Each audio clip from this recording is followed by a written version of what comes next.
Selamat datang ya, di channel Arya Satya. Video ini sebuah alur cerita novel audio, yang berjudul Si Iblis Kecil Wu Chen. Ikuti aja ceritanya, semoga terhibur. Terima kasih. Bab 127. Wu Chen berhasil terdorong mundur oleh Fang Fan. Setelah bertarung lama di udara, mereka berdua berakhir di puncak gunung bersalju. Saling berhadapan satu sama lain, Wu Chen mengeluarkan pedang tulang hijau dari artefak penyimpanan. Fang Fan menancapkan tombaknya ke permukaan salju, beberapa orang dari mereka menyebut dirimu Pangeran Ying. Apa kau tidak mengenaliku? Wu Chen merasa pertanyaan Fang Fan sedikit aneh, bagaimana mungkin mereka berdua saling kenal. Sedangkan lawan yang dia hadapi sudah hidup jauh lebih lama darinya di benua kekacauan. Dia semakin muak melihat lawannya tersenyum mengejek dirinya. Apa ada yang salah dengan kepalamu? Hahaha, kau sungguh membosankan? Berusaha memancing emosiku tidak akan berguna anak muda, balas Fang Fan dengan tatapan main-main. Wu Chen yang diliputi kemarahan karena berpikir Yu yang sudah mati semakin panas. Dia mengacungkan pedang, akan kujadikan kau makanan bagi Dayuan.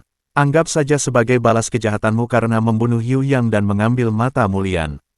Fang Fan kembali tertawa, pengkhianat itu benar-benar sangat bodoh. Aku pasti akan menangkapnya dan membuat dia menyesal menentang kami, dan kau, tubuhmu benar-benar istimewa. Aku jadi menginginkannya. Sulong terjatuh tidak jauh di belakang Wu Chen setelah terlempar oleh serangan Jiking. Dengan menahan sakit ia berusaha bangkit berdiri, dia langsung terdiam saat pandangannya tertuju pada sosok Fang Fan yang sudah tidak mengenakan topeng. Fang Fan menyeringai saat melihat tatapan Sulong. Melihat senyum sinisnya, Wu Chen langsung terpancing emosinya. Ia langsung melompat dan menebaskan pedang yang sudah dialiri energi berwarna biru. Fang Fan melompat ke belakang, tapi Wu Chen tidak membiarkannya begitu saja. Dia langsung menebaskan energi pedang ke arah lawan. Slash, energi berbentuk bulan sabit melesat ke arah Fang Fan dengan sang cepat. Wu Chen kembali hendak menyiapkan Raja Wali Pembelah Langit. Saat itulah Sulong tersadar dari kebingungannya, hentikan pangeran. Dia ayahmu, Kaisar Yingsu. Wu Chen terhenyak mendengar teriakan Sulong. Gerakannya terhenti, karena keterkejutannya, Fang Fan langsung memanfaatkan kesempatan. Boom! Wu Chen terlempar saat energi tombak tepat mengenai tubuhnya. Dia terpelanting di atas hamparan salju beberapa kali hingga terperosok ke dalam salju. Pedang tulang hijau sampai terlepas dari genggaman terpelanting jauh. Pangeran, bagaimana keadaanmu? Ucap Sulong membantu Wu Chen berdiri. Dengan terbatuk-batuk Wu Chen meminta penjelasan dari Sulong. Aku tidak mungkin salah, aku masih ingat betul rupa Kaisar Yingsu. Tapi kenapa dia kembali untuk menjadi musuh kita? Wu Chen terdiam mendengar penjelasan Sulong. Dia tidak tahu harus berkata apa. Baginya suatu kemustahilan jika lawan yang dia hadapi adalah orang tuanya sendiri. Lagi pula mustahil ayahnya yang seorang abadi bisa mencapai ranah Raja Surgawi Puncak hanya dalam 20 tahun. Melihat mereka berdua kebingungan, Fang Fan tertawa terbahak-bahak. Ya, aku adalah Yingsu, ayah yang akan membunuhmu, bocah. Asyik tertawa, Fang Fan dikejutkan dengan 4 serangan tongkat rambut yang diselimuti oleh api jingga. Blair, 3 kali Fang Fan berhasil menghindari serangan WR yang menggunakan senjata Yu Yang, tapi nahas baginya. 1 tongkat rambut berhasil menancap di bahunya. Kurang ajar, kenapa kau masih hidup? Wu Chen terlihat gembira melihat Yu yang ternyata berhasil selamat. Dia yang masih diliputi kebingungan oleh jati diri Fang Fan, langsung mendekati Yu Yang. Dia bukan Yingsu, ayahmu sudah mati. Ucap WR menatap tajam pada Fang Fan. Dia berjalan, mendekati Wu Chen. Bocah tampan, dia bukan ayahmu. Teknik pria ini sepertinya memiliki kekurangan. Dia tidak bisa mengubah suaranya seperti suara pemilik tubuh asli. Sulong juga tersadar setelah mendengar ucapan WR, itu bukanlah suara Kaisar Yingsu biasanya. Dia langsung mempercayai perkataan WR. Lagi pula aura Fang Fan berbeda dengan aura Kasair yang asli. Tidak mungkin Kaisar Yingsu akan berniat membunuh putranya sendiri. Pikir Sulong juga merasa lega karena Fang Fan tidak datang ke Jingying dengan berpura-pura menjadi Kaisar. Namun raut kesedihan terlihat di wajah Sulong. Selama ini mereka mengira jika Kaisar memang sudah tewas. Tapi dia tidak pernah membayangkan jika tubuh Kaisar dimanfaatkan oleh musuh. Mendengar Yu yang berbicara seperti WR, membuat Wu Chen semakin bingung dengan keadaan. Dia hendak bertanya tapi Wei Er sudah kembali. Berbicara pada Fang Fan, pantas saja kau selalu mengenakan topeng Fang Fan, ternyata itu rahasiamu. Ini kedua kalinya aku melihat tubuhmu berbeda. Ternyata kau bisa memanfaatkan tubuh orang lain untuk dirimu sendiri. Mata Fang Fan menyipit mendengar perkataan Yu Yang. Dia merasa heran karena wanita yang sudah dia pastikan mati berbicara seolah mengenalnya. Dia langsung menelisik ke dalam jiwa Yu Yang. Wei Er membiarkannya untuk mencari tahu. Budak rendahan, berani kau menentangku. Napas Fang Fan sampai terengah-engah mendapati sosok yang berada di dalam tubuh lawan yang sudah dia bunuh. Wei Er, dengan kuasa yang sudah diberikan oleh Long Feng, aku menghukum dirimu. Fang Fan melakukan gerakan tangan. Tapi tidak ada apapun yang terjadi pada diri Wei Er yang sudah berganti tubuh dengan tubuh Yu Yang. Fu, kalian sudah tidak memiliki kuasa terhadap tubuhku. Aku sudah bukan budak kalian lagi. Wei Er tertawa puas melihat wajah Fang Fan. Hahaha, setelah membunuhmu, aku sendiri yang akan membunuh Long Feng. Akan kubalaskan dendam saudaraku. Kilatan dendam terpancar dari mata Wei Er, dia seperti hendak merobek-robek tubuh Fang Fan yang merupakan orang kepercayaan Long Feng. Kau memandang terlalu tinggi dirimu sendiri, budak. Balas dendam kau bilang.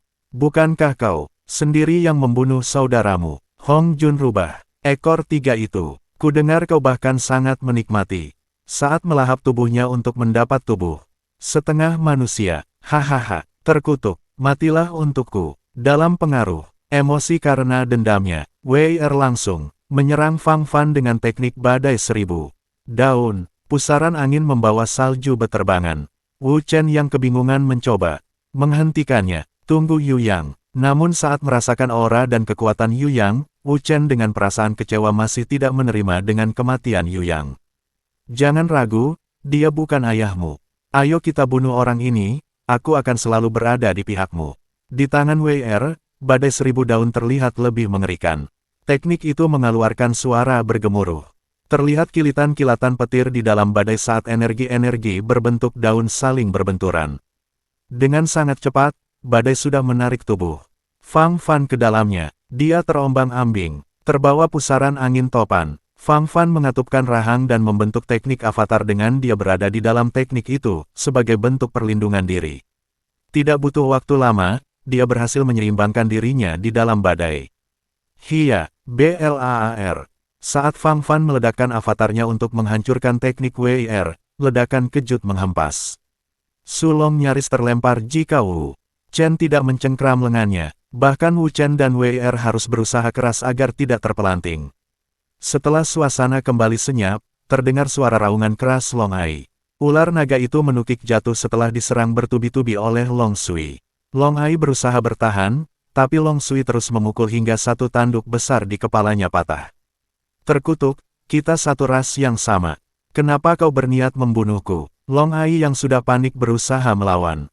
Tapi Long Sui jauh lebih kuat dari dirinya. Kita tidak sama, kau naga api dan aku naga air. Kita selalu bertentangan satu sama lain. Dengan memegangi satu tanduk Long Ai, Long Sui melempar tubuh raksasa ular naga itu ke arah tebing. Lalu dia membuat gerakan tangan dan mengakhirinya dengan mengarahkan tinju. Bayangan tinju raksasa melesat ke arah Long Ai terjatuh, dan Long Ai menggelepar seperti ikan keluar dari air, lalu dia tidak bergerak lagi setelah mengeluarkan ringkikan kesakitan. Bab 128. Wajah Fang Fan langsung terlihat mengelam saat melihat seekor budak naga mati di tangan Long Sui. Situasi semakin tidak berjalan baik saat Jiking terlihat kewalahan harus menghadapi Long Hu dan Yuan Su yang sebelumnya dibantu oleh Sulong. Dari kejauhan seorang raja surgawi lain muncul bersama seorang abadi yang sebelumnya tinggal untuk melawan kelompok Kaisar Si. Di belakang mereka terlihat monster iblis dan orang-orang dari 4 benua menyusul. Apa yang mereka lakukan? Kenapa orang-orang itu masih hidup? Batin Fang Fan terlihat kesal. Dia langsung mengeluarkan sebuah topeng lain dari artefak penyimpanan. Sebuah topeng berwarna hitam dan langsung mengenakannya. Karena selama ini, memang tidak ada yang melihat wajahnya selain Long Feng. Jiking yang juga menyadari kehadiran rekan-rekannya terpaksa menjauhi Long Hu dan Yuan Su. Ia berkumpul bersama Fang Fan dan yang lain. Long Sui dengan ekspresi bangga berdiri di samping Wu Chen dan Wei Er. Kau bilang pertarungan ini hanya seperti bermain-main bagimu, tapi kau bertarung selama itu melawan seekor naga, ucap Wu Chen sedikit ketus. Naga muda Long Ai ternyata cukup kuat. Lagi, pula kau tahu sendiri kalau aku masih tidak sepenuhnya dalam kondisi prima, jawab Long Sui.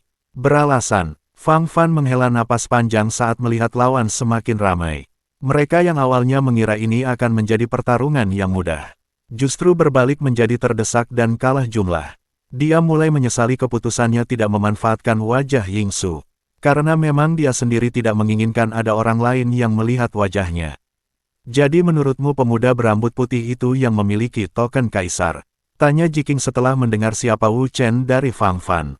Tapi melawan laki-laki yang di sampingnya juga tidak akan mudah. Belum lagi Wei Er sudah mengkhianati kita. Wei Er, di mana dia? Gadis dengan senjata tongkat rambut itu adalah Wei Er. Aku tidak menyangka dia mendapat teknik terlarang kuno untuk memindahkan kristal roh iblis ke dalam tubuh manusia yang sudah mati. Berbagai pikiran berkecamuk di kepala Fang Fan saat melihat Wu Chen dan Long Hu. Walau tidak yakin, dia mulai bisa menebak dari mana asal kekuatan naga Wu Chen berasal. Sebaiknya kita kembali, walau hanya sebelah mata Dewi. Ini akan sedikit lebih baik daripada tidak membawa apapun. Wajah Jiking terlihat tegang saat mendengar perkataan Fang Fan. Kegagalan adalah sesuatu yang sangat tidak disukai oleh Long Feng. Tapi melihat sikap tenang Fang Fan yang paling dipercayai oleh Long Feng, dia merasa memiliki kepercayaan lebih, artinya Fang Fan memiliki penjelasan yang bisa diterima, dan juga, mereka tidak sepenuhnya kembali dengan tangan kosong. Wu Chen, Wei Er dan Long Sui hendak menyerang, tapi langkah mereka terhenti saat arai penghalang berbentuk lingkaran besar telah melindungi Fang Fan dan yang lain. Fang Fan dan Jiking langsung mengabungkan kekuatan untuk membentengi diri sesaat setelah semua orang-orang mereka berkumpul. Sebuah retakan di ruang kosong di belakang mereka terlihat. Mereka akan melarikan diri, ucap Wei Er saat melihat kilatan petir di retakan di belakang mereka. Wu Chen tidak akan membiarkan mereka datang dan pergi begitu saja. Dia langsung membuat gerakan teknik Asyura lanjutan, tombak iblis merah. Satu bayangan tombak melesat ke arah arai dengan sangat cepat. Menghasilkan ledakan keras, terlihat retakan di arai penghalang. Namun tidak lama retakan itu kembali menghilang, karena diperkuat oleh lawan. Fang Fan dan Wu Chen kembali berhadapan sangat dekat, dengan dibatasi oleh arai yang menghalangi. Ini belum berakhir Putra Ying. Jika kau tidak sabar untuk membalas dendam kematian orang tuamu, datanglah ke benua yang kalian sebut benua timur. Dengan mata Dewi, aku pasti akan mencapai ranah, hahaha. Tunggu pengecut, kembali dan hadapi aku. Wu Chen memukul arai penghalang saat Fang Fan menghancurkan satu benda seperti kristal. Saat benda itu dihancurkan, celah antar dimensi berubah warna menjadi putih terang. Kuharap kau tidak mati sebelum kita bertemu lagi, ucap Fang Fan sesaat sebelum retakan menghilang. Saat itu juga arai penghalang juga lenyap seketika. Tubuh Wu Chen menggigil karena kemarahan, dia terdiam menatap tempat lawan-lawannya menghilang. Long Sui menyentuh pundaknya, sudahlah, tidak ada gunanya kau seperti ini. Kau harus lebih belajar menahan emosimu. Mereka sudah melukai adikmu Lian dan membunuh sahabatku. Long Sui menggeleng, tidak menyangka jika pemuda di depannya adalah seorang yang pendendam. Meski semua kultivator rata-rata memiliki sikap seperti itu, tapi dia melihat kalau Wu Chen lebih pendendam dibanding orang-orang yang pernah dia temui. Semua orang yang selamat sudah berkumpul dan sudah berada di kota Guanze. Kecuali putrimu dan kelompoknya, mereka masih berada di dalam kristal dunia. Wajah semua orang membeku saat melihat kota sangat sepi dan hening. Tidak terlihat siapapun di dalam kota. Apa semua orang sudah pergi? Setelah arai penghalang menghilang, Kaisar Si yang terlihat terluka parah terlihat sangat cemas melihat kesunyian kota. Mereka terus masuk semakin dalam ke tengah kota, tepat di tengah lapangan besar di dekat alun-alun kota, mereka melihat ribuan orang tergeletak di berbagai tempat. Apa yang terjadi? Seru Kaisar Si memeriksa satu persatu keadaan penduduk. Mereka masih hidup. Tapi anehnya saat berusaha dibangunkan mereka semua tidak bergeming sedikitpun. Denyut nadi dan jantung mereka sangat lemah, ucap Ong Sen setelah mencari tahu keadaan. Satu persatu tubuh penduduk diperiksa, pada akhirnya mereka mendapat kesimpulan tentang apa yang terjadi. Mereka mendekati Wu Chen yang terlihat berdebat dengan Yu Yang. Karena mereka memang mengira jika dia masihlah pengawal putrimu.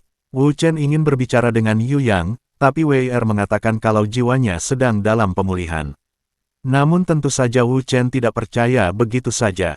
Tapi setiap kali dia meminta untuk berbicara dengan Yu Yang, Wei Er selalu mengatakan hal yang sama. Aku hanya ingin memastikan jika kau tidak membunuhnya. Kau bahkan tidak bisa dipercaya. Jika bukan karena dirimu, mereka tidak akan menderita seperti ini. Kau melihat sendiri bukan? Fang Fan yang membunuhnya. Jika kau mau, aku lebih memilih tubuh Mulian dibanding gadis ini. Wu Chen semakin kesal mendengar Wei Er berbicara dengan ketus. Apalagi saat ini dia berbicara melalui tubuh Yu Yang. Kenapa kau menatapku seperti itu? Apa kau juga menyukai gadis ini dan ingin menjadikannya selir? Ucapan Wei Er membuat Wu Chen kelabakan. Apa yang kau katakan? Aku tidak mungkin mengkhianati adik Lian jika kau tidak berbuat senonoh. Akui saja. Aku selalu melihatmu meliriknya Yu Yang dengan tatapan mesum, seperti ingin memeluk dan menciumnya, balas Wei Er dengan wajah dingin. Aku tidak pernah berpikiran buruk, balas Wu Chen membela diri. Long Sui mendekat dan menghentikan mereka berdua saat Kaisar Si dan yang lain mendekat. Pangeran Ying Chen, apa kau memiliki pendapat tentang keadaan di sini? Kaisar Si terlihat memiliki rasa hormat pada Wu Chen yang berhasil membuat mereka bertahan di pertempuran sebelumnya. Dia juga menatap Long Sui berharap. Mereka berdua memiliki penjelasan, namun tidak disangka justru Yu Yang menjawab pertanyaan mereka. Siapkan saja makam untuk mereka. Mereka hanya manusia-manusia tanpa jiwa. Tubuh mereka tidak akan bertahan lama dan akan mati dengan sendirinya. Apa yang kau katakan? Jangan asal bicara. Mereka semua masih hidup dan terlihat baik-baik saja, hanya beberapa orang terlihat mendapat luka, tapi tidak akan mengancam nyawa mereka. Kaisar Si tidak terima dengan perkataan Wei Er, dia tidak mungkin akan mengubur rakyatnya. Hidup-hidup, Long Su maju dan memberi salam. Yang dia katakan memang benar, aku tidak tahu apa yang dilakukan oleh Fang Fan pada mereka. Tapi saat tubuh sudah kehilangan jiwa, paling lama hanya akan bertahan selama 40 hari. Setelah itu akan mati dengan sendirinya. Mendengar penjelasan Long Sui semua orang saling pandang. Kaisar Si tampak masih belum menerima penjelasan Long Sui. Dia masih berusaha menolak kenyataan. Tiba-tiba saja satu perkataan Wei Er kembali membangkitkan harapan Kaisar Si. Mungkin ada satu cara yang bisa membuat mereka bertahan hidup sedikit lebih lama. Terima kasih, dan nantikan bab berikutnya esok hari. Salam bahagia dan selamat beraktivitas.